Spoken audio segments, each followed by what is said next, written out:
महाराष्ट्र 24 तास चे प्रायोजक आहेत MDH मसाले। MDH ने जेवण दरवेळी मजेदार।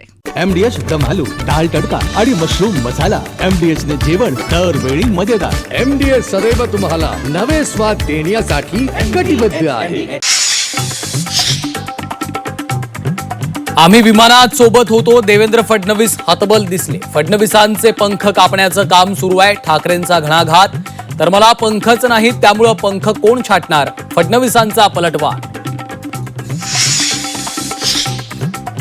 गद्दारीच्या मुळावरच घाव घालणं गरजेचं, शिंदे सेनेचे उमेदवार लोकांनी ठरवून पाडले पाहिजेत। उद्धव ठाकरेंचं धाराशिवमध्ये वक्तव्य, तर बंडखोर खासदारांचं सदस्यत्व रद्द करण्याची मागणी।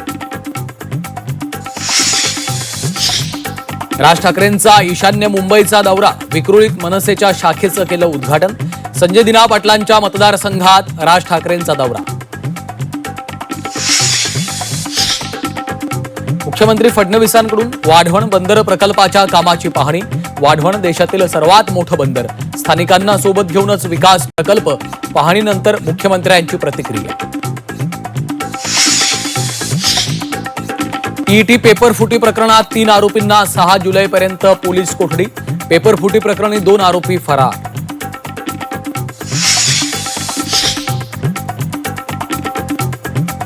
एकही परीक्षा घोटाळ्याशिवाय पूर्ण का होत नाही, सिस्टीम एवढी सडली आहे का? मनसे नेते अमित ठाकरेंचा घणाघात, तरुण डिप्रेशनमध्ये असताना सत्ताधारी ऑपरेशन टायगर करत असल्याचा आरोप।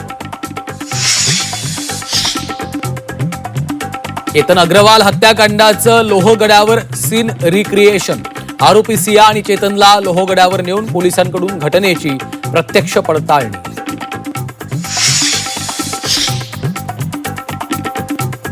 सियाची आई वडिलांची पोलिसांकडून 12 तास चौकशी। चौकशीतनं अनेक धक्कादायक माहिती समोर, तपासाला आणखी वेग येणार।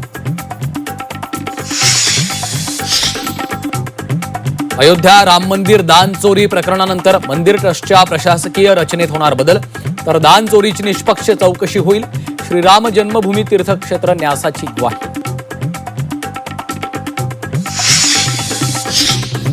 आणि सांगली जिल्हा बँकेला आरबीआयची कारणे दाखवा नोटीस। बँकेत मोठा गैरकारभार झाल्याचा आरोप, बँकेवर तातडीनं प्रशासक आणण्याची पडळकरांची मागणी।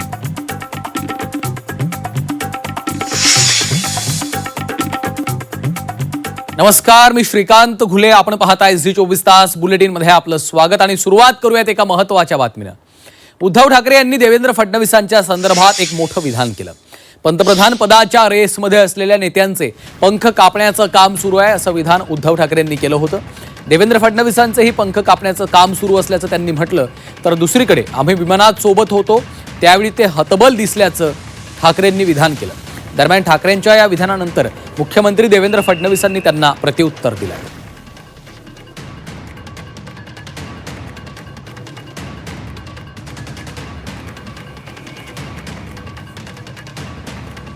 जो पंतप्रधान पदाच्या शर्यतीत येऊ शकतो त्याला वेळेमध्ये कापून टाका। तसंच देवेंद्र फडणवीसांचे पंख कापण्याचे प्रकार सुरू झाले। काल माझ्यासोबत तिकडे, काल परवा माझ्यासोबत विमानात बसले होते, पण हतबल होते, हतबल म्हणजे कळतच नव्हता मुख्यमंत्री असं काय झालं का? आत्मविश्वास पूर्णपणे गमावलेला हा माणूस। त्याला कळते की आपले पंख कापतायत आणि कापणारे आपलेच बॉस आहेत, आपण करायचं काय? न्याय कोणाकडे मागायचा? कोणत्याला ठोकायचं? कारण ते 10 रुपयाचा पंख कापणार, हे 10 रुपयाचा तरी पंख कापणार। म्हणजे जे वाचलंय ते वाचून एवढे दिवस काय तेवढे ढकलले गेणार आहे। या परिस्थितीमध्ये देवेंद्र फडणवीस ते एका कोपऱ्यात बसलेले, मी एका कोपऱ्यात बसलेलो।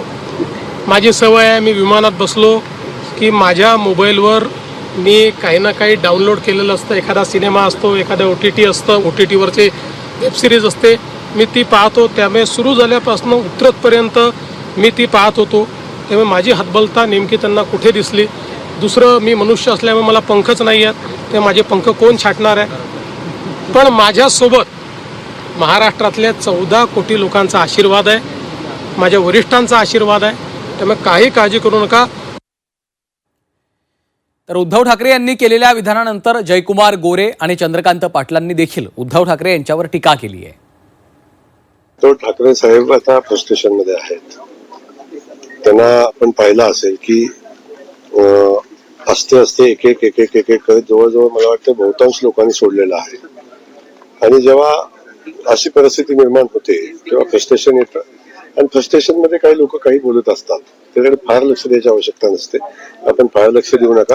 वैफल्यग्रस्त माणूस हा वाऱ्याशी भांडत असतो आणि त्यामुळे उद्धवजींचं वाऱ्याशी भांडणं चाललंय. कारण त्यांना असा कोणी स्ट्रॉंग माणूस स्ट्रॉंग पक्ष दिसतच नाही की ज्याच्यावर यांनी आरोप केल्यामुळे काही फरक पडणार आहे.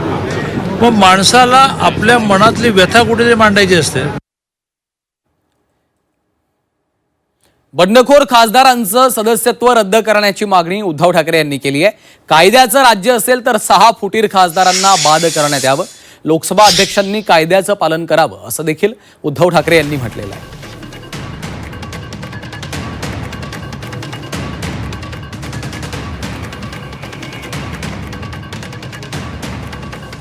जेव्हा एखादा पक्ष दुसऱ्या पक्षात विलिनीकरणाचा निर्णय घेतो त्याला 2/3 लोकप्रतिनिधींचा जर पाठिंबा असेल तर ते होतं. 2/3 लोकप्रतिनिधी विलिनीकरणाचा निर्णय घेऊ शकत नाही. आता हा तुमचा नवीन जो शब्दांनी तुम्ही जो बॉस म्हणताय हे सगळे 6च्या 6 जर कायद्याचं राज्य या देशात असेल तर ते बाद झाले पाहिजे. जर कायद्याचं राज्य असेल तर. आणि कायद्याचं राज्य नसेल पण मला अजूनही लोकसभा अध्यक्षांवरती विश्वास आहे. कारण शेवटी तुम्ही कायदा पाळला नाहीत तर जनतेला सांगू शकणार नाही तुम्ही कायदा पाळा म्हणून. सुरुवात वरून व्हायला पाहिजे. लोकसभा अध्यक्षांनी कायदा पाळला पाहिजे. परभणीमध्ये संजय राऊत यांनी फुटीर खासदारांवर हल्लाबोल केलाय. दरम्यान संजय जाधव यांच्यावर देखील त्यांनी सडकून टीका केली आहे. पुन्हा एकदा संजय राऊतांनी फुटीर खासदारांबाबत बोलताना आक्षेपार्ह भाषेचा वापर केलेला आहे. या परभणीमध्ये अनेक आंडू पांडू बंडू आले आणि गेले. अनेक आंडू पांडू आणि बंडू आले आणि गेले. शिवसेना इथे मजबूतीनं उभी आहे आणि ती राहणार. हा स्वतःला काय म्हणतो बंडू द बॉस. आता यापुढे त्याला द बॉस म्हणायचं. साधी पिठाची गिरणी जो माणूस इथे निर्माण करू शकला नाही हा माणूस विकास करणार. गवळण फुलिले. अरे त्या भारतीय जनता पक्षाला आणि नरेंद्र मोदीला 12 वर्ष विकास सापडला नाही. तुम्हाला काय सापडणार. बंडखोर खासदारांना मनोज जरांगे पाटलांनी सुनावलंय. खासदारांनी ज्या पक्षात गेले तिथे उभे राहून निवडून यायला पाहिजे होतं असं स्पष्ट मत जरांगे पाटलांनी व्यक्त केलं. उद्धव ठाकरे यांना अर्धवट सोडून जायला नको होतं असंही मत त्यांनी व्यक्त केलं. झी24 तासच्या to the point with Kamlesh Sutar या विशेष मुलाखतीत जरांगेंनी आपलं मत मांडलंय.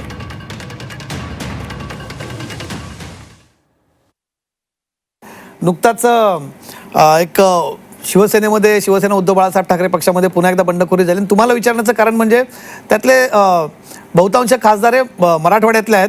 म्हणजे धाराशिवचे आहेत, परभणीचे आहेत, हिंगोलीचे आहेत, तिकडचे खासदार त्याच्यात आहेत. कसं बघता या बंडखोरीकडे, या बंडाळीकडे तुमचं काय बघण्याचा दृष्टिकोन आहे मनोज जरांगे पाटलांचा.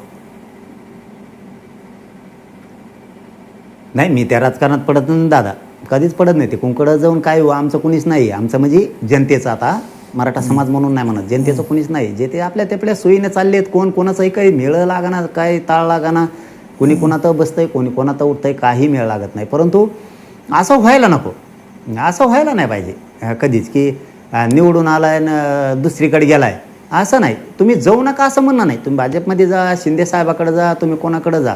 अरे इकडून लोक निवडून देतात आणि मग तुम्ही दुसरीकडेच निघून जाणार.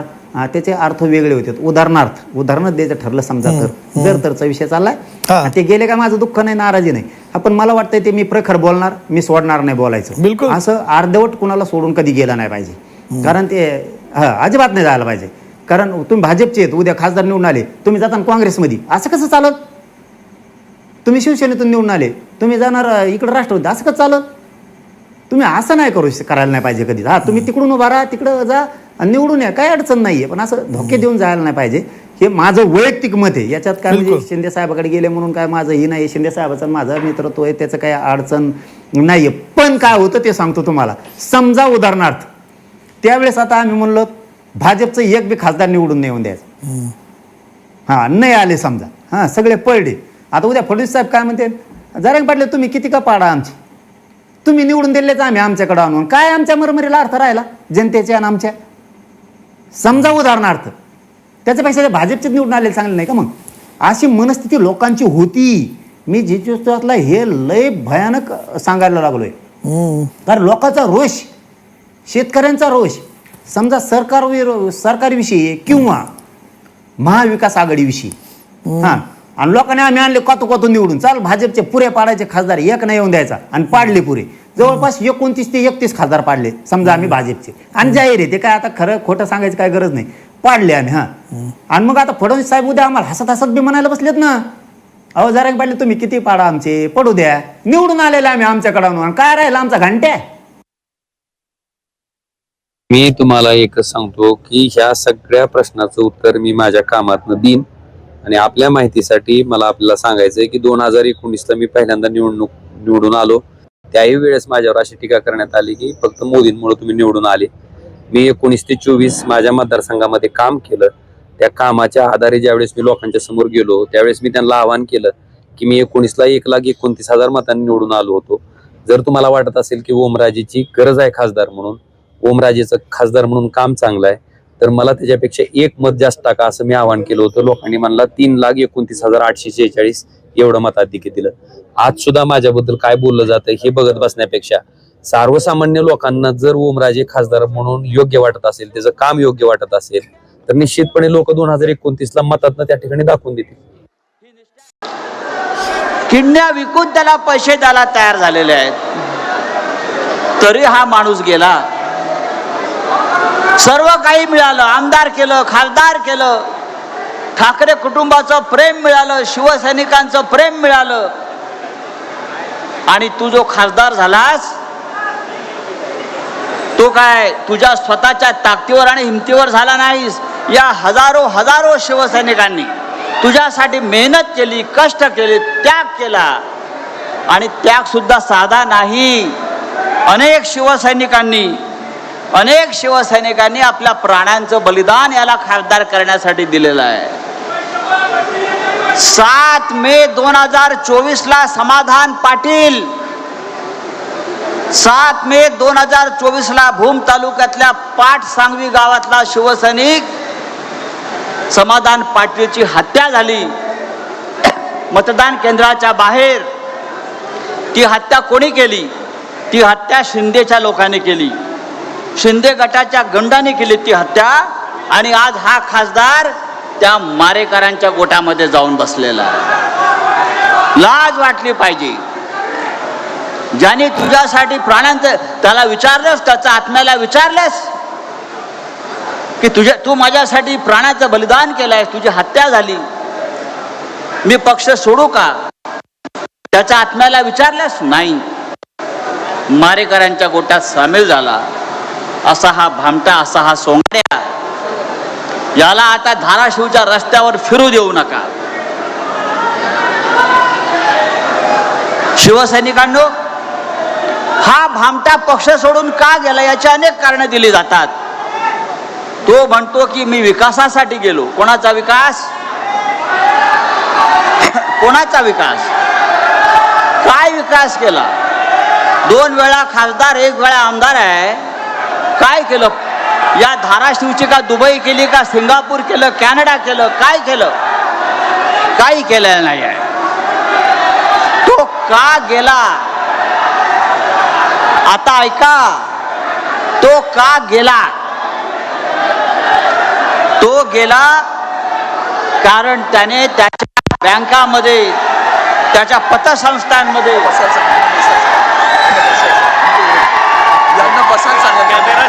जरा कॅमेरावाल्याने खाली बसा. शिवसैनिकांच्या भावना समजून घ्या.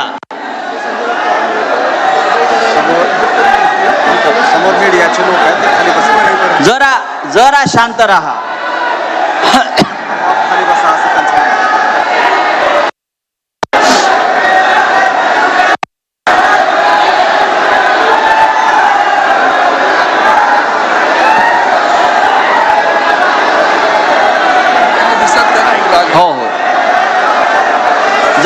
जरा कॅमेरावाल्याने खाली बसा, शिवसैनिकांच्या भावना समजून घ्या.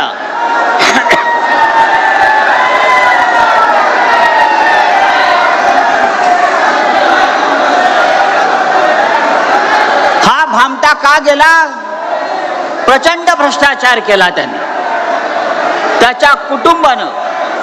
आणि आता तर मला असंही वाटतंय त्याच्या वडिलांचा जो खून झाला त्या खुनामागे सुद्धा काहीतरी वेगळं रहस्य आहे ना. हा गेला कारण पवनराजे मल्टीस्टेट हे जे काय त्याची कंपनी आहे, त्या कंपनीनं 500 कोटीचे प्लॉट अख्ख्या धाराशिव मध्ये खरेदी केले. त्याच्या ईडीची चौकशी लागली, ईडीचे लोक त्याच्याकडे चौकशीला आले आणि हा घाबरून शिंदे गटामध्ये गेलेला आहे. या आपल्या वडिलांच्या नावानं स्थापन केलेल्या मल्टीस्टेटमध्ये गरिबांच्या नावानं बनावट खाते उघडून कोट्यावधी रुपयाचा गैरव्यवहार केला. या तेरणातलं त्यांनी भंगार विकून पैसा खाल्ला. अशा अनेक त्यांनी गुन्हे केले आणि म्हणून या सगळ्याची चौकशी लागली आणि ती चौकशी लागल्यामुळे हा सोंगाड्या पक्ष सोडून गेला. मला असं वाटतं की आम्ही 15 वर्ष 20 वर्ष एका सापाला दूध पाजलं.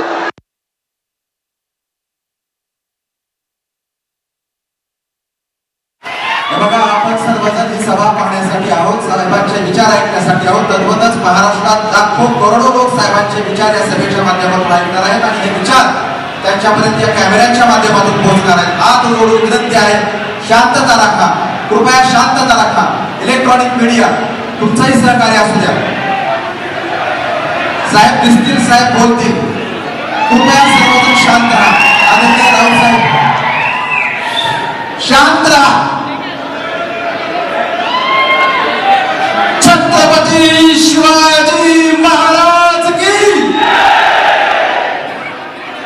अरे कोण आला रे, कोण आला, कोण आला रे, कोण आला. येणाऱ्या पिढ्या भविष्यात राजकारणातील मैत्रीचं उदाहरण देतात. राहुल साहेबांचं आणि उद्धव साहेबांचं नाव घेतील. यानंतर काही बोलत नाही, फक्त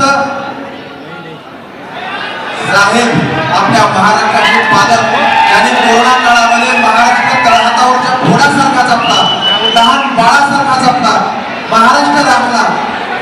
आदरणीय शिवसेना प्रमुख सन्माननीय श्री उद्धवजी ठाकरे साहेब, आपणास विनंती, हे सभागृह आपल्या हवाली, आपण सभागृहाच्या हवाली जोरदार टाळ्यांनी साहेबांचं स्वागत करूया.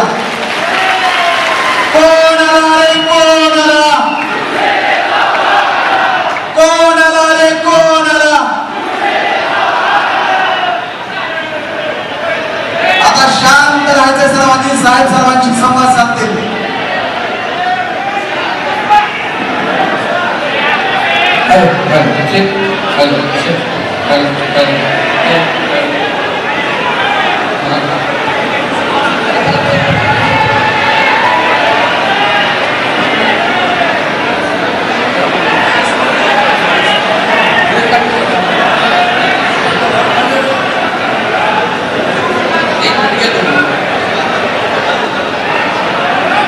हे केवळ उद्धव साहेब आपल्या प्रेमाला तर सुरू आहे.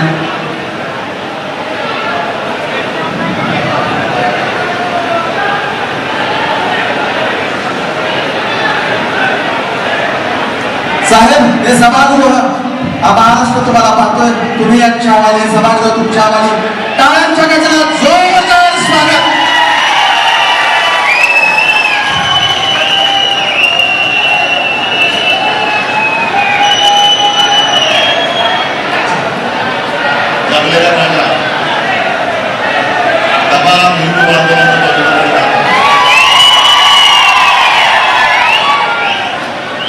कालपासून महाराष्ट्रामध्ये फिरतोय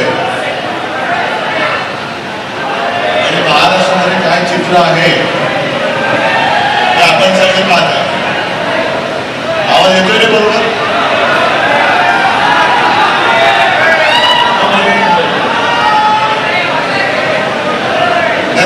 आता येतोय? नाही, मला मी एवढ्यासाठी बोललो म्हणतात की उद्धव ठाकरे फिरत नाही. उद्धव ठाकरे फिरायला लागलं की काय होतंय हे गेले 2 दिवस महाराष्ट्र बघतोय. आणि उद्धव ठाकरे कधीही जबाबदारी टाळणार नाही.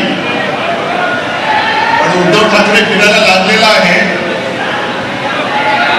जे गद्दारांचं नेतृत्व करतायत त्यांना म्हणा आता तुमचं नशीब फिरल्याशिवाय राहणार नाही. काल यवतमाळ वाशीमध्ये होतो, आज स्क्रीन दिसत नाही. खरं म्हणजे आज सकाळी पत्रकारांशी भेटलो आणि पत्रकारांनी मला विचारलं तुमच्या सभा जोरात चालल्या.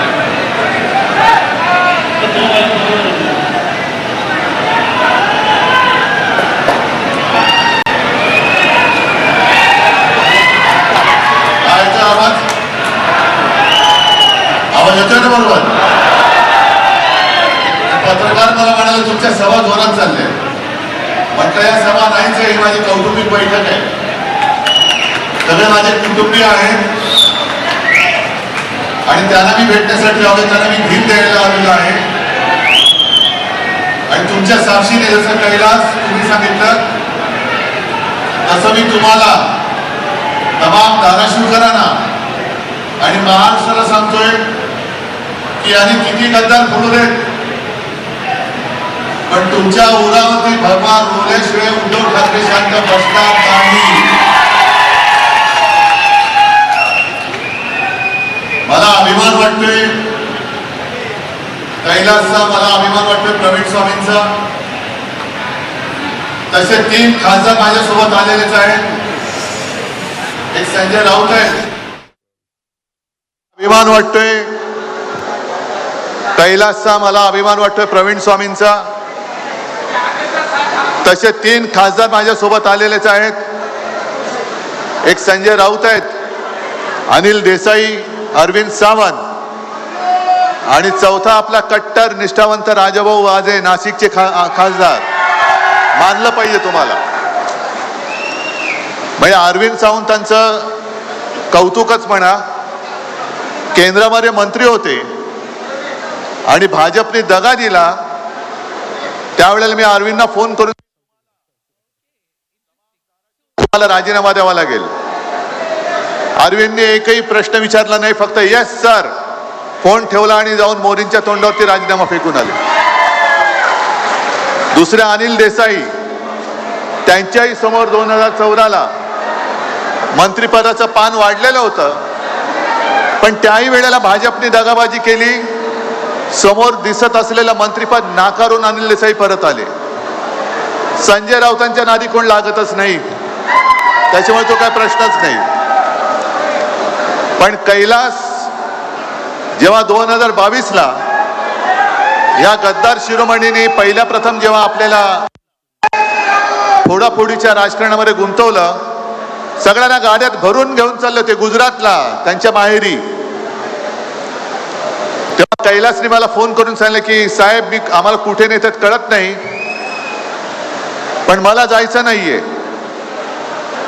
संधी साधली, कैलासने गाडीतनं उडी मारली आणि चालत चालत किती किलोमीटर कैलासलाच माहीत. मग तिकडनं त्याला परत आणण्यासाठी मी मुख्यमंत्री होतो, व्यवस्था केली आणि कैलास सुद्धा त्यावेळेला समोर सगळं वैभव दिसत होतं. खोक्याची राशी पडल्या होत्या, पण त्या लाथाडून कैलास परत आलेला आहे. तसंच प्रवीण स्वामी सुद्धा आपले. ही सगळी माणसं ही जीवाला जीव देणारी खरी माणसं आहेत. कारण हे भाग्यात असावं लागतं, हे लाभण्यासाठी भाग्य असायला लागतं. नुसता विकास निधी काय चाटायचा विकास निधी, नुसता प्रेम नाहीये. आम्हाला हरामाचा एक सुद्धा पैसा नकोय. ज्याला हरामाचा पैसा पाहिजे होता तो तिकडे गेलेला आहे, तो गद्दार झालेला आहे. पण इकडे माझ्या कष्टाचा पैसा, कष्ट करून कमावणारा पैसा कमावणारा माझा शेतकरी आणि सारासुरा शिवसैनिक बसलेला आहे. आणि मला आठवत आहे मी या गद्दाराच्याच सभेला आलो होतो. सभा तुडुंब होती, तुम्हीच सगळी लोक होतात. आणि सभा संपल्यानंतर एक साधा शेतकरी, कैलास तू होतास तेव्हा, प्रवीण स्वामी तुम्ही पण असाल, एक साधा शेतकरी एक बटवा घेऊन आला आणि मला म्हणाला की साहेब माझ्या हस्ते एक मला निधी द्यायचा आहे. त्यालाच आता विचार करा, समोरनं पैशाचा पाऊस पडत होता, आता बाहेर पाऊस पडतोय, तसा पैशाचा पाऊस. शिवसेनेला हरवण्यासाठी यांच्याकडे माणसं नाही आहेत, पैसा अमाप आहे. जरा थांबा, नाही तर तुम्ही बोला नाही तर मी बोलतो. जरा थांबा जरा. पैशाचा पाऊस पडत असताना एक शेतकरी त्याच्या कष्टाचे काय पैसे असतील त्याच्यामध्ये ते पैसे त्याला देत होता. म्हणजे केवढं प्रेम होतं त्या एकेका पैशाला. यांच्या हजार हजार कोटीची किंमत होती. शेतकऱ्याच्या कष्टाचा 1 रुपया म्हणजे गद्दारांच्या 1000 कोटीपेक्षा जास्त पैशाची किंमत त्या शेतकऱ्याच्या पैशाला आहे. आणि मग भाषण काय देत होता, माझा मोबाईल नंबर घ्या. अरे मी स्वतः नंतर फोन केला, मग मी कैलासला फोन केला, अरे मी नंबर फिरवतोय, फोनच उचलत नाहीये, करायचं काय. आणि मग त्यांचंच भाषण आहे, ओमच बोलला होता की दादानो, आपण खंडोजी खोपड्याचं नाव घेतल्यावर तुम्ही काय बोलता, सूर्याजी पिसाळचं नाव घेतल्यावर काय बोलता. मग आता मला सांगा, 400 वर्षे झाली त्यांच्या कपाळावरचा गद्दारीचा डाग पुसला जात नाही, हे केव्हा पुसणार हो. आता याच्या कपाळावरचा डाग कधी पुसणार. मला असं वाटलेलं की खरंच मला अभिमान होता. जसं काल मी आज सकाळी परभणीमध्ये होतो, परभणीमध्ये सुद्धा त्यावेळेला आज संजय राऊतने त्याचंही बारसं करून टाकलंय. बंडूचं नाव त्यांनी ठेवलंय, काय ठेवायचं ते. तर परभणीमध्ये एका बाजूला माझा खासदार होता, एका बाजूला आमदार होता, तसंच चित्र इकडे होतं. एका बाजूला कैलास होता, दुसऱ्या बाजूला हा होता. आणि सगळ्या या गद्दारीच्या राजकारणामध्ये म्हटलं रे 2 वाघ आहेत माझे. पण मला कुठे माहितीये की वाघाचं कातड पांघरलेला हा लांडगा होता, हे आत्ता मला कळतंय. आणि खरंच आता संजय राऊत तुम्ही जे बोललात, गेले 4 दिवस मी आता कैलासला सांगत होतो, एक यांची प्रकरणं जी कानावर येत आहेत, अंगावरती काटा येतो. बापरे, आपण कोणाला पोचलो होतं. कोणतरी मला विचारेल, पत्रकार म्हणतील का हो तुमच्याकडे होता तेव्हा तुम्हाला माहित नव्हतं. खरंच माहिती नव्हतं. कारण हे आत्ताची जी काय प्रकरणं मला कळतायत, तर समारांचे कुटुंब इकडे आले, त्यांना मी भेटणार आहे आणि त्यांना वाऱ्यावरती आम्ही सोडणार नाही, अजिबात सोडणार नाही, अजिबात सोडणार नाही. पण एक प्रकरणं ही आधी जर कळली असती तर मी तरी याला उमेदवारी दिली नसती. दुर्दैव हे आत्ता मला सगळ्या गोष्टी कानावरती येत आहेत. हे भयानक. असा माणूस आपण पोचला कसा. आणि मी तुमची माफी मागतो, कारण मी त्याला उमेदवारी दिली नसती तर तुम्ही मतदान केलं नसतं, आणि मतदान केलं नसतं तर ही कीड वाढलीच नसती. आता कोणाकडे गेलाय. गेल्या वर्षी आपत्ती आली होती, त्यावेळेला सुद्धा अरविंद सावंत आणि सगळे मुंबईकरांनी इकडे पूर्ण जे काही शक्य असेल, राजन विचारे आले होते, अरविंद सावंत आले होते, अनेक मुंबईकर आले होते, आणि जे जे करता येणं शक्य होतं ते सगळं आपण केलं होतं. उद्धव ठाकरे फिरत नाहीत बोलणारे त्यावेळेला मदतीसाठी नव्हते आले. मी आलो होतो धाराशिवमध्ये तुमच्या सोबत. मी शेतकऱ्याच्या बांधावर गेलो होतो, खरडून गेलेल्या जमिनी पाहिल्या होत्या, वाहून गेलेली घरं पाहिली होती. आणि त्याच वेळेला आपण मागणी केली होती की शेतकऱ्याचा 7-12 कोरा करा. आज हे सगळे लबाड तिकडे जे बसलेत, प्रवीण स्वामी तुम्ही जे बोलत होता ते खरं आहे की पूर्ण अंधाधुंद माजलेली आहे. राज्यकारभार कोण करतच नाहीये, पूर्ण अंधाधुंद माजलेली आहे. आणि इकडे शेतकरी कोण आलेत, शेतकरी आलेत का. मग प्रामाणिकपणाने सांगायचं की आपल्या सरकारने केलेली कर्जमुक्ती तुम्हाला मिळाली होती की नव्हती. किती कटकट झाली होती का तुम्हाला. आणि आत्ताची जी काय कर्ज माफी, पहिला शब्द लक्षात घ्या, मी कर्जमुक्ती म्हणतो कारण माझा शेतकरी हा राजा आहे, अन्नदाता आहे. माफी ही गुन्हेगाराला करायची असते, अन्नदात्याला मुक्त करायचं असतं. त्याच्या ऋणातून मुक्त होण्यासाठी जो काही आपल्याला जे करता येणं शक्य असेल ते आपण केलं पाहिजे. मग 2019ची कर्जमुक्ती आणि आत्ताची जी कर्जमाफी यातला फरक कैलासनीच सांगितलेला आहे विधानसभेमध्ये. ही फसवी कर्जमाफी आहे. मागे सुद्धा जेव्हा आपत्ती आली होती तेव्हा आपल्या मुख्यमंत्र्यांनी जाहीर केलं होतं इतिहासातली सगळ्यात मोठी मदतीचं पॅकेज मी जाहीर करतोय. किती जणांना मदत मिळाली मला सांगा.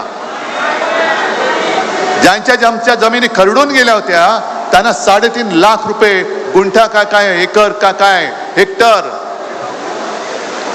3.5 लाख रुपये 3.5 रुपये तरी मिळाले. पीक विमा मिळाला. आता सुद्धा खतांचा पत्ता नाही. पावसाचा तर नव्हताच पाऊस आत्ता लागतोय. मग हे असं सगळं शेतकऱ्याचं वाटोळ करणारं जे सरकार आहे त्या सरकारला मदत करायला हा गद्दार तिकडे गेला. लाज वाटते, मला लाज वाटते. मी तुमच्याकडे त्याला उमेदवार म्हणून दिला होता.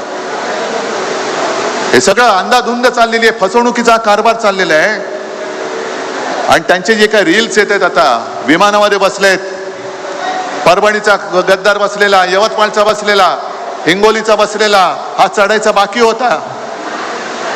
छान चार्टर्ड फ्लाईट. कुठून आणली विमानं? कोणी दिला हा पैसा? शेतकऱ्याला कर्जमुक्त करण्यासाठी पैसा नाहीये. मोदी बाबांनी सांगितलं सोने खरेदी करू नका, खासदार खरेदी करा. सोनं खरेदी करू नका, तेल कमी खा, पैसा जास्त खा. हा सगळा असा खरंच उभं घालणारा आणि चीड आणणारा कारभार बघितल्यानंतर हे वाटतं तेवढं षडयंत्र सोपं नाहीये. यांची सत्ता तिकडे आहे. 2 वर्ष झालेली आहेत. बहुमत आहे ना. मग बहुमत असल्यानंतर सुद्धा तुम्हाला का अजून उद्धव ठाकरेचा तुम्ही पक्ष पळवलात, उद्धव ठाकरेचं चिन्ह पळवलात. पण तरी देखील मी नवीन चिन्ह घेऊन तुमच्या उरावरती माझे हक्काचे 9 खासदार बसवले होते. या धाराशिवकरांनी बसवला होता. मोदींचा चेहरा मी वापरला नव्हता. मी माझ्या स्वतःच्या वडिलांचा चेहरा वापरला होता. ही बिनबापाची पोरं ज्यांना बाप पळवावे लागतात ते दुसऱ्याचे बाप घेऊन मतं मागतायत. तरी देखील समोरून कोण निवडून आला त्यांना पैसे देऊन फोडतायत. ही राजकारणातली बिनबापाची अवलाद आहे. ही गद्दाराची कीड आहे. ही कीड आता आपल्याला गाडावी लागेल. हा महाराष्ट्र धर्म आहे. ही गद्दारी आई तुळजाभवानीच्या जिल्ह्यामध्ये झालेली गद्दारी आहे. जी मगाशी तुम्ही मला तलवार दिली, भवानी तलवार, अरे त्याच तलवारीने मोगलांची टक्कर देणारा आमचा छत्रपती शिवाजी महाराज होते. मग तेव्हा जर का शिवाजी महाराजांनी विचार केला असता मोगलांची ताकद एवढी आहे की माझ्याकडे निधी नाहीये, गेले असते शिवाजी महाराज तर आपण राहिलो असतो आज जिवंत. विचार करा जरा काय असेल तेव्हा निधी. मोगलांची प्रचंड फौज होती. हत्ती होते माजवलेले, घोडदळ होता, तोफदळ होता, घोडेस्वार होते, शस्त्रास्त्र होती, पैसा अडका सगळं काही होतं. आणि त्यांच्या विरोधामध्ये स्वाभिमान, स्वराज्य पाहिजे, मी गुलामगिरी करणार नाही म्हणून आपलं दैवत उभं राहिलं. म्हणून आपण त्यांना देव मानतो. छत्रपती शिवाजी महाराज भवानी मातेचा आशीर्वाद घेऊन त्या मोगलांच्या समोर औरंगजेबासमोर उभे राहिले होते. आणि त्यांनी त्यांच्या नाकावर टिचून राज्याभिषेक करून आपला मराठ्यांचा छत्रपती तो राजा झाला होता. म्हणून ते आमचं दैवत आहे. पण तेव्हा जर का तलवार टाकली असती, हत्यार टाकली असती, विकास निधीसाठी मी औरंगजेबाकडे जातो आहे, हे जरा खाली बसा ना. थोडा आता जरा खाली बसा ना, जरा खाली बसा. तर आज आपण जिवंतच राहिलो नसतो.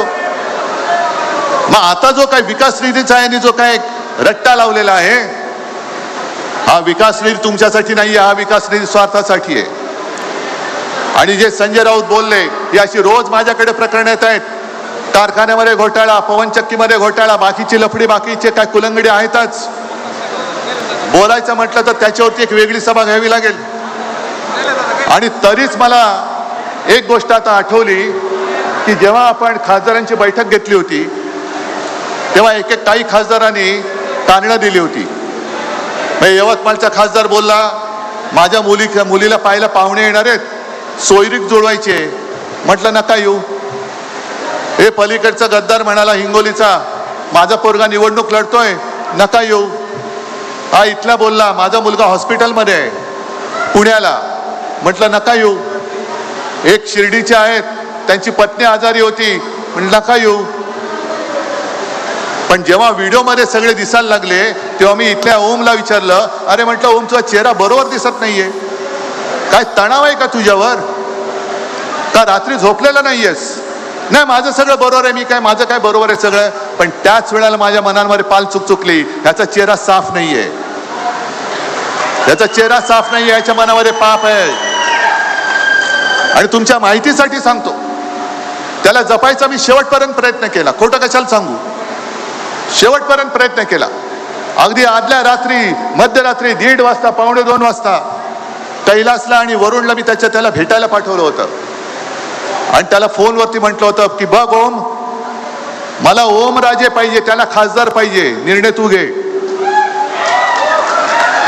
मी माणसं जपणारा माणूस आहे. खासदार तर उद्या सुद्धा आपला निवडून तुम्ही आणणार आहात, खासदार तर 550 होतातच, पण मला माणूस, एक एक माणूस मला महत्वाचा आहे. पण आता हे सगळं कळल्यानंतर कळतं की अरे हा माणूस म्हणायच्या सुद्धा लायकीचा नाही, एवढ्याच्या सगळ्या भानगडी आहेत.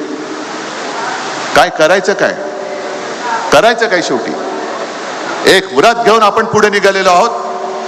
माझ्या शेतकऱ्याला त्याच्या हक्काचा हमीभाव मिळालाच पाहिजे, पीक विमा मिळालाच पाहिजे. आणि कैलास तुम्ही जे काय आंदोलन घेताय, शेतकऱ्यांसाठी आंदोलन घेताय, एक तर मी येईन, नाही तर आदित्य आलं ते शिवाय राहणार नाही. जो शेतकऱ्याचा लढा असेल त्याच्यामध्ये आम्ही उतरल्याशिवाय राहणार नाही. कालच्या हिंगोलीच्या बैठकीमध्ये सुद्धा काही शेतकरी आले. शक्तीपीठ महामार्ग जातोय, शक्तीपीठ महामार्ग जातोय, शक्तीपीठ महामार्ग जातोय, आमच्या शेतीची संपूर्ण वाट लावून जातोय. शेतीची वाट लावणारच फार मोलाचे झालेले आहेत, कॉन्ट्रॅक्टर. मला याही गोष्टीची लाज वाटते की ज्या भाजपचे अख्ख्या देशात फक्त 2 खासदार होते, त्या भाजपला आपण बोट धरून महाराष्ट्रामध्ये मोठा केला. आणि बाबरीचा जो काही लढा उभारला होता त्याच्यामध्ये शिवसेना प्रमुखांनी सगळं जे काही पाडण्याचं काम होतं, भाजपवाले म्हणाले होते की आम्ही नाही केले हे काम. तेव्हा शिवसेना प्रमुख म्हणाले होते की जर हे काम माझ्या शिवसैनिकांनी केलं असेल तर त्या शिवसैनिकांचा मला गर्व आहे. पण आता लक्षात येतंय, जे भाजपवाले बेंबीच्या देठापासून बोंबलत होते की मंदिर वही बनाएंगे, मंदिर वही बनाएंगे, आता गेल्या 4 दिवसात त्याही बातम्या येत आहेत की त्या मंदिराची लूट चाललेली आहे. आले ना बातमी? जसं इकडे कधी कधी तुळजाभवानीची दानपेटीमध्ये लूट अशी बातमी येते, तसं राम मंदिराची लूट चालले. चांदीच्या विटा गायब झाल्यात, दिलेल्या लोकांनी दान ते गायब झालेलं आहे. काय काय नव्हतं केलं आपण. स्वतः शिवसेना प्रमुख सर्वत्र फिरले होते. ए बाबा त्याला काय लागलंय का बाजूला बघा, घेऊन जा त्याला. स्वतः शिवसेना प्रमुख सगळीकडे फिरले होते, शिलापूजन केलं होतं, शिवसैनिक तिकडे गेले होते. आणि एक वातावरण पूर्ण भारावून टाकणारं वातावरण देशामध्ये झालं, हिंदुत्वाचं वातावरण निर्माण झालं. आणि त्या हिंदुत्वाच्या वातावरणाचा गैरफायदा घेऊन भाजपवाले तिकडे सत्तेवरती आले आणि राम मंदिर बांधलं गेलं. राम मंदिर बांधल्यानंतर आता जी लूट चाललेली आहे, घेतल्यानंतर मला असं वाटतं की आता नवीन बीजेपी निर्माण झालेली आहे. आधीचं नाव होतं त्यांचं भारतीय जनता पक्ष. ज्या बाबराने राम जन्मभूमीच्या ठिकाणी मस्जिद बांधली होती, आता ते राम मंदिर लुटतायत. म्हणजे बीजेपी म्हणजे बाबर जनता पार्टी झालेली आहे आता, बाबर जनता पार्टी. ही सगळी फसवणूक चालली. म्हणून लक्षात घ्या तुम्ही, आपण कशाला सामोरं जातोय. या गद्दाराची हिंमत आहे उद्या लोकसभेत गेल्यानंतर राम मंदिर लुटणाऱ्यांना शिक्षा का दिली जात नाही हे विचारण्याचं धाडस हा गद्दार करू शकणार आहे का? जे धाडस आपले शिवसेनेचे खासदार करतील, हे धाडस ह्या 6 पैकी एका तरी गद्दाराच्या अंगामध्ये आहे. बाकीच्या भाजपवाल्यांचं तर सोडूनच द्या. मी सकाळी सांगितलं तेच परत सांगतोय की ही शिवसेना का फोडतायत? कारण त्यांना महाराष्ट्र धर्म संपवायचा आहे. त्यांना मराठी माणसाची अस्मिता संपवायचे. जे छत्रपती शिवाजी महाराजांनी आपल्या रक्तामध्ये स्वाभिमान भिनवलेला आहे, देशप्रेम भिनवलेलं आहे, ते यांना पुसून टाकायचंय. आणि सगळं काही जे आहे होतं ते तर नेलंच, पण राहिलंय ते सुद्धा यांना गुजरातला न्यायचंय. लोकसभा निवडणुकीच्या वेळेला हा सुद्धा आपला एक प्रचाराचा मुद्दा होता. गेल्या 10 वर्षामध्ये इकडे धाराशिवमध्ये किती कारखाने आले? एक तरी कंपनी आले? सगळं काही गुजरात गुजरात गुजरात, सगळे कॉन्ट्रॅक्टर सुद्धा गुजरातला. मला तर कानावर आला, नाशिकचा कुंभमेळा होतोय, त्या कुंभमेळ्याची कॉन्ट्रॅक्ट सुद्धा गुजराती लोकांनी देऊन टाकलेली आहे. म्हणजे महाराष्ट्रामध्ये एक सुद्धा स्वाभिमानी शिल्लक ठेवायचं नाही. आणि हा स्वाभिमान केव्हा संपेल? जेव्हा शिवसेना संपेल, जेव्हा ठाकरे संपेल, तेव्हा त्यांना इकडे मुक्तद्वार मिळेल. म्हणून ते एवढं करून सुद्धा ठाकरे संपत का नाही, त्याच्यासाठी ही फोडाफोडी चाललेली आहे. ठाकरे का नाही संपत? कारण ठाकरे संपू शकत नाही. ठाकरे हिंदू हृदय सम्राट बाळासाहेब ठाकरे हे एकमेव हिंदू हृदय सम्राट. आणि त्यांच्या हृदयामध्ये जोपर्यंत आहेत तोपर्यंत ठाकरे तुमच्या कितीही पिढ्या उतरल्या तरी महाराष्ट्रात नाही, कोणाच्या देशातनं कोणाच्या मनातनं तुम्ही संपू शकत नाही. आम्ही तुमच्याबरोबर जोडले गेलेले माणसं आहोत, तुमच्याबरोबर जोडले गेलेत. म्हणून तर इतके वर्ष होऊन एवढी फोडाफोडी करून सुद्धा का परत शिवसेना संपवायला लागते? 40 आमदार फोडले, शिवसेना संपली. 9 खासदार आले, परत त्यातले 6 फोडले, शिवसेना संपली. मग हे काय समोर हे दिसते ते काय? ही खरी शिवसेना आहे. बाळासाहेबांची शिवसेना आमदार खासदारांच्या संख्येमध्ये मोजता येत नाही. ती घराघरामध्ये पोहोचलेली आहे आणि प्रत्येकाच्या मनामध्ये आणि हृदयामध्ये घर करून बसलेली आहे. नुसती मन की बात म्हणून नाही चालत, दिल की बात करावी लागते. दिल की, हृदयात जागा कमवावी लागते. आणि आता सुद्धा हे जे लटकणार आहेत, कारण 2 दिवसापूर्वी आपले 2 खासदार जाऊन ओम बिर्लाने जाऊन भेटून आलेले आहेत. त्यांना घटनेचं एक पुस्तक दाखवले, म्हणाले नाही माझ्याकडे आहे. मग त्याच्यामधला एक तो नियम दाखवलेला आहे. आता ते जे काय म्हणतायत 6 झाले, 9 पैकी 6 म्हणजे 2/3 झाले. आणि माझ्या कानावर जे आलं की यांचं कधीच ठरलं होतं, फक्त हा इथला जरा अडून बसला होता. कारण त्याला माहिती होतं 5 झालेत, 6 होईपर्यंत 2/3 होत नाही, म्हणून ताणून धरलं, भाव वाढवला आणि मग गेला. भाव वाढवून घेतला, पण 2/3 गेले तरी काही होत नाही, फुटू शकत नाहीत. कारण कायद्यामध्ये जे लिहिलंय, घटनेमध्ये जे लिहिलेलं आहे की 2/3 संख्येने जरी इकडनं तिकडे गेले तरी ते पक्षांतर करू शकत नाही, पक्षात विलीन होऊ शकत नाहीत. पक्षात विलीन होण्याचा निर्णय हा पक्षाने घ्यावा लागतो आणि त्याला 2/3 पाठिंबा द्यावा लागतो. आता बघूया ओम बिर्ला काय करतायत. घटनातज्ञ तिकडे बसलेत, पण लोकसभेच्या वेळेला जे आम्ही सांगत होतो आणि म्हणून तुम्ही ऐकून आपला हक्काचा खासदार निवडून दिला, यांना 2/3 बहुमत पाहिजे. अब की बार 400 पार, कारण यांना घटना पायदळी तुडवायची होती. आता सुद्धा 2/3 बहुमत करून काही घटनेमध्ये बदल करता येतात का ते त्यांना पाहिजे, म्हणून 2/3 बहुमत पाहिजे. मग उद्धव ठाकरेंना पक्ष जपता आला नाही. ममता बॅनर्जीचा पक्ष कसा फुटला? अरविंद केजरीवालांचा कसा फुटला? का आम्ही सगळे घरात बसलो होतो? ममता बॅनर्जी तर रस्त्यावरती उतरून लढत होत्या, पण एका महिलेला म्हणजे महाराष्ट्रामध्ये लाडकी बहीण योजना दिली, त्याच्यानुसार मतं मिळवली. पण एक वाघीण ममता बॅनर्जी रस्त्यावरती उतरल्यानंतर 2.5 लाखापेक्षा जास्त फौज, सीमा सुरक्षा दल त्या बंगालमध्ये घुसवून यांना निवडणूक जिंकावी लागली. हे यांचं शौर्य. तुम्ही बंगालमध्ये निवडणूक जिंकायला म्हणून सैन्याचा वापर करताय. मणिपूर जळतंय, त्या मणिपूरमध्ये कोणी जात नाही, मणिपूरमध्ये सैन्य जात नाहीये. 12 वर्ष मध्ये अजूनही हे पाऊल टाकायला घाबरतायत. अरे 2.5 लाख फौज तिकडे घुसवा आणि पाक व्याप्त काश्मीर आपल्या ताणा, मी तुम्हाला पहिला पाठिंबा द्यायला तयार आहे. गद्दारांची काय गरज आहे? कशाला पाहिजेत गद्दार? देशासाठी काम करा, मी तुम्हाला पाठिंबा देतो.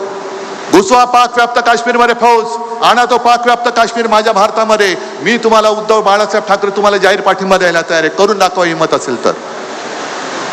पण याच्यापैकी काहीच करायचं नाहीये. फक्त कोणी काय अंगावर प्रश्न विचारला, आमचा पीक विमा कधी मिळणार, जय श्रीराम. शेतमालाला हमीभाव कधी मिळणार? जय श्रीराम. समाजांच्या कुटुंबियांना न्याय कधी मिळणार? जय श्रीराम. नाही, असं हिंदुत्व नाही मान्य मला. आमचं हिंदुत्व वेगळं आहे. आम्ही सुद्धा प्रभू रामचंद्राला मानतो, जसं आई तुळजाभवानीला मानतो तसं आम्ही सुद्धा जय श्रीराम बोलतो. पण आमच्या हृदयात राम, हाताला काम आणि शेतकऱ्याच्या मालाला दाम हे आमचं हिंदुत्व आहे. प्रत्येक प्रश्नाला उत्तर देणारं हिंदुत्व असलं पाहिजे. रामाचं जर काय जय घोष करणार असाल तर राम राज्य काय होतं त्याचे पुरावे काढा आणि राम राज्य आपल्याला दाखवा. रामाने सुद्धा, रामाकडे काय होतं? वनवासात असताना लंका जाळली होती त्यांनी. हनुमानाने लंका जाळली तेव्हा प्रभू रामचंद्र वनवासात होते. आर्थिक विकास निधी मिळत नाही, मी लंका कशी जाळू असा प्रश्न पडला असता तर लंका जाळायचे, पण राम सेतू करायला निधी मिळत नाही. मग गेले रावणाकडे. ही सगळी थोतांड बंद करा. स्वतःची पाप झाकायला तुम्ही तिकडे गेलेला आहात, गद्दारी केलेली आहे आणि स्वतःचा निधी, खाजगी निधी वाढून मिळण्यासाठी म्हणून तुम्ही गेलेला आहात. हा आमच्या सगळ्या धारावीकरांचा नाही तर धाराशिवकरांचा नाही तर अख्ख्या महाराष्ट्राचा आरोप आहे. हे आतापर्यंत भावनेचं गणित खूप झालं. भावनेचं गणित खूप झालं. हे काय त्यांनी दिले? नाही का शेतकऱ्यांनी आभार व्यक्त केलेत. दादा, आभार व्यक्त करण्याची गरज नाही. जे कर्तव्य मला करता येणं शक्य असेल ते मी करतोय. दुर्दैवाने या गद्दाराने आपलं सरकार पाडलं नसतं तर जे मी माझ्या पहिल्या मुख्यमंत्री काळाच्या पहिल्या वर्षी शेतकऱ्यांची कर्जमुक्ती केली होती, कदाचित आणखीन एकदा मी 5व्या वर्षी सुद्धा केली असती.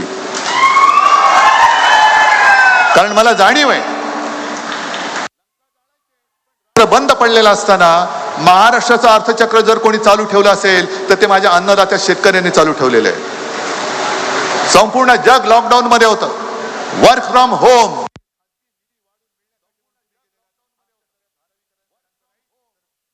विषय खासदारांनी फोडले. पण एक प्रश्न तुम्ही तुमच्या मनाला विचारून बघा.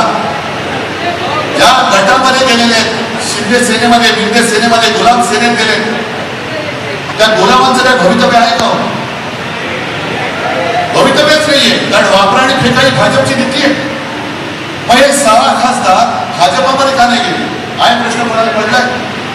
प्रश्नाचं उत्तर आहे कारण हे भाजपातल्या अंतर्गत जी गटबाजी आहे हे ऑपरेशन देवेंद्र फडणवीस चालू आहे. आपण देवेंद्र फडणवीस येत्या काही काळात कदाचित देवेंद्र फडणवीसांची मुख्यमंत्र्यांची खुर्ची सुद्धा गेली तर मला नवल नाही वाटतं.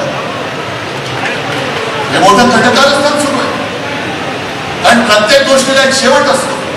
याच्यानंतर कोण, त्याच्यानंतर कोण, तसं दिल्लीत सुद्धा सुरू झालंय की आता बाबा जे बसले त्यांच्यानंतर कोण.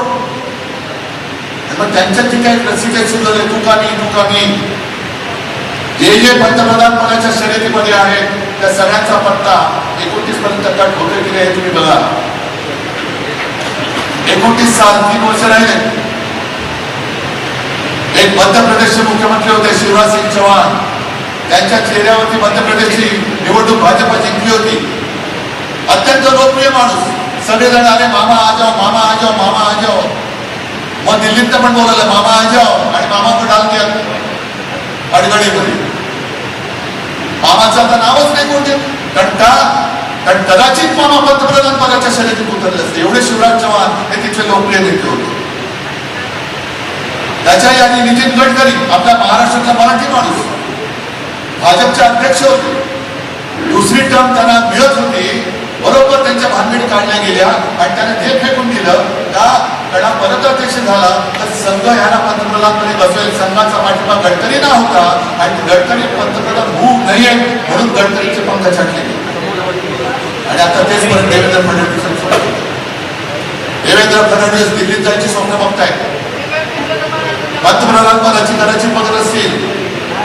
पण हा माणूस जर का आला तर संघ याला सुद्धा पाठिंबा देईल आणि पंतप्रधानपदी माझा नंबर कट होईल आणि देवेंद्र फडणवीस बसतील. म्हणून देवेंद्र फडणवीसांना इच्छा इथे संपवण्यासाठी ही गद्दारी केली जाते आणि डायरेक्ट देवेंद्र फडणवीसांकडे खासदार देण्यापेक्षा बाजूला ठेवले की जेव्हा माझं नाव येईल तेव्हा ते देवेंद्र फडणवीसला पाठिंबा देणार. आणि देवेंद्र फडणवीस बसतील म्हणून देवेंद्र फडणवीसांना इथल्या इथे संपवण्यासाठी ही गद्दारी केली जाते आणि डायरेक्ट देवेंद्र फडणवीसांकडे खासदार देण्यापेक्षा बाजूला ठेवलेत की जेव्हा माझं नाव येईल तेव्हा ते देवेंद्र फडणवीसला पाठिंबा देणार नाहीत, मला देतील, अशी ही चाल आहे. अशी ही चाल आहे. हा महाराष्ट्रावरती पुन्हा एकदा आघात होणार आहे. आणि एवढे आम्ही काही दूधखोडे नाही आहोत नुसतं तुम्ही फोडत राहायचं आणि आम्ही लढत राहायचं. आम्ही तर लढूच. आम्ही नुसते लढणार नाही. आम्ही तुम्ही जी गद्दारी करवताय आम्ही तुम्हाला संपवणार म्हणजे संपवणारच. त्याच्यामुळे मला धाराशिवच्या खासदाराची चिंता नाहीये, आमदारकीची चिंता नाहीये. तुम्ही आहात तोपर्यंत मी निश्चिंत आहे. तुमच्या भरोशावर आहे, मी तुमच्या विश्वासावरती आहे. पण शिवसेनेचे जे 6 खासदार फोडले गेले, चिंता जर का कोणाला वाटायला पाहिजे असेल तर ती देवेंद्र फडणवीसना वाटली पाहिजे. हा मोठा झालेला आहे. कळलंय तुम्हाला? भाजपचे किती खासदार आहेत? 9. गद्दाराचे किती झाले आता? मग आला ना, तुझ्यापेक्षा माझी कॉलर टाईट झाली की नाही? रात्रीचा टाईट होतो तो वेगळा भाग, पण ही जी काय कापाकापी चालली अंतर्गत भाजपामध्ये जी मारामारी चालले त्यातनंही फोडाफोडी झाले. तिकडे तृणमूलचे खासदार सुद्धा फोडले, भाजपात नाही घेतले, भलत्याच पक्षात दिलेले आहेत. त्रिपुरा मधल्या जे त्या पक्षाचं नाव पण माहित नाही अशा पक्षात टाकून दिले. हे जे काय चाललेलं आहे हे देशासाठी घातक आहे आणि हे भाजपांतर्गत पंतप्रधान पदाच्या खुर्चीसाठी चाललेली फोडाफोडी आहे. आणि म्हणूनच तुम्ही सावध राहायचंय. मी मुद्दामून तुम्हाला भेटायला आलो 2 गोष्टीसाठी. तर बाबांनो, खरंच माझ्याकडनं चूक झाली, त्याच्याबद्दल मी तुमची क्षमा मागतो की मी चुकीचा माणूस तुम्हाला दिला. तुम्ही माझ्यावरती भरोसा ठेवून त्याला निवडून दिलात आणि आज तो गद्दार निघाला, म्हणून मी तुमची माफी मागतो. आणि दुसरा शब्द मी तुम्हाला देतो की मी त्या गद्दारावरती अवलंबून नाही. तुमचं माझं नातं थेट आहे. किती संकट येऊ द्यात, पण जोपर्यंत जीवात जीव आहे तोपर्यंत उद्धव बाळासाहेब ठाकरे हा तुमच्या सोबत आहे आणि तो तुमच्या सोबतच राहील, हे एक तुम्हाला वचन देतो आणि आपली रजा घेतो. महाराष्ट्र 24 तासचे प्रायोजक आहेत MDH मसाले. MDH ने जेवण दरवेळी मजेदार. MDH दम आलू, डाळ तडका आणि मशरूम मसाला. MDH ने जेवण दरवेळी मजेदार. MDH सदैव तुम्हाला नवे स्वाद देण्यासाठी कटिबद्ध आहे.